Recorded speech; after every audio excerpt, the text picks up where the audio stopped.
Hey, this is John Hams with the LBL Group. It's Mental Health Monday, and I thought this would be a really great opportunity to talk about World Mental Health Day and some self care strategies you can use for yourself during COVID. So, first things first, before we get into that, I want to give a special shout out to Dak Prescott. He was the quarterback for the Dallas Cowboys, and regardless about how you feel about the Cowboys, Dak is someone who's been a real leader in the mental health movement. It came out earlier this year that he admitted to suffering from some depression and anxiety during COVID, which I think we all can identify with. And additionally, unfortunately, he lost his brother to suicide earlier this year as well. And so he's been a big champion for mental health causes. In fact, he's been wearing a mask recently that says break the stigma. So he's trying to bring attention to this stuff. He's getting attention from people in sports circles and generating some conversation, which is a really great thing to see. So thoughts out to him. He had a bad injury Sunday. We're hoping he gets better soon. But it's that kind of stuff, getting professional athletes, people of notoriety to talk about these things that I think is going to really help push the needle on what we can do socially around mental health. So as I mentioned at the top of this, Mental Health Monday, Saturday was World Mental Health Day. So that's a World Health Organization internationally recognized day where we're trying to bring increased investment into mental health. And AFSP, American Foundation for Suicide Prevention, is an organization nationally in the US who's doing a lot for this. So they put out 4 self-care strategies to keep in mind, especially during quarantine while we're a little bit socially distant still and we're not able to, our routines are a little disrupted.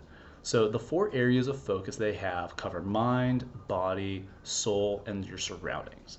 And I think the big thing to note at the top here is pick and choose stuff that's going to work for you, because maybe you're someone who needs to focus a little bit more on your body or your mind or your surroundings. Whatever it might be, look at what is going on in your life where you feel like you have some opportunity for improvement and grab those strategies that might be more relevant for you. The big focus that I always have is control what you can control. And especially right now, that's huge. With everything going on with elections, international relations, stuff going on in our communities, perhaps personal issues that we're all dealing with at home, focus on what you can control, because at the end of the day, that's the only thing you can worry about. It's hard to worry about stuff that is not within our control. And so I think figuring out where you've got the ability to exercise some influence on events, particularly when it comes to yourself, is really key. So the first area of opportunity for self-care strategies is your mind. So when we talk about that, that means having a routine. I think that's a huge one, especially during COVID, where we are maybe doing the same thing day in, day out. There's not a lot of variety to it. Having some routine can actually be really helpful, because it means that you're putting the right stuff in your body, you're getting the right amount of sleep, you're having some routine to the day, which is going to help you have some structure. And that's really helpful, because if we just are waking up every single day and we're just doing whatever, and we don't have a schedule, that can be really hard on us in the long term. Practice mindfulness, maybe journal, do some gratitude lists. Those kinds of things can all be really helpful for us from a mental standpoint. The next area of focus is body. So when we talk about body, we mean things like get outside, go for a walk, find ways of having exercise, maybe find new ways of having exercise, especially when we're stuck at home. So maybe pull up YouTube, do some kind of new routine, learn some karate, do some kind of workout. That can be really helpful. Focusing on your sleep routine, meditate, practice some deep breathing. I've gotten interested in that myself, and that's been really helpful. And then finally, dance, listen to music, if that's your kind of thing.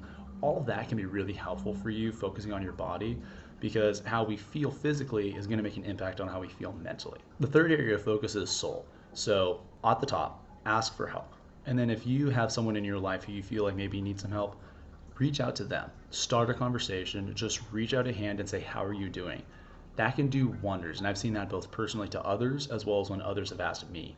That kind of stuff can be it can work wonders. And you really underestimate the power of it.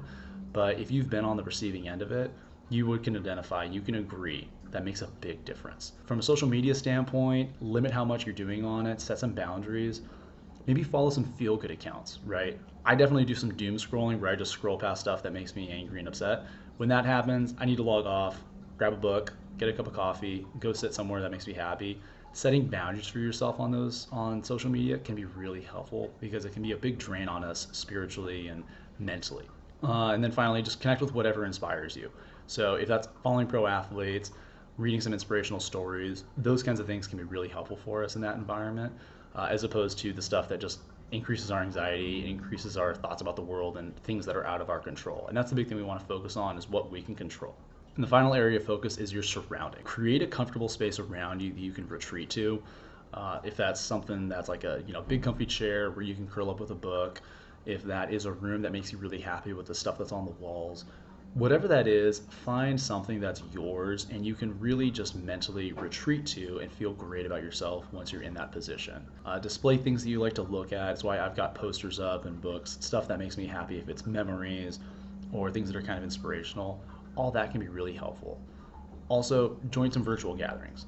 Get friends together to play some games over Zoom or have a drink or two.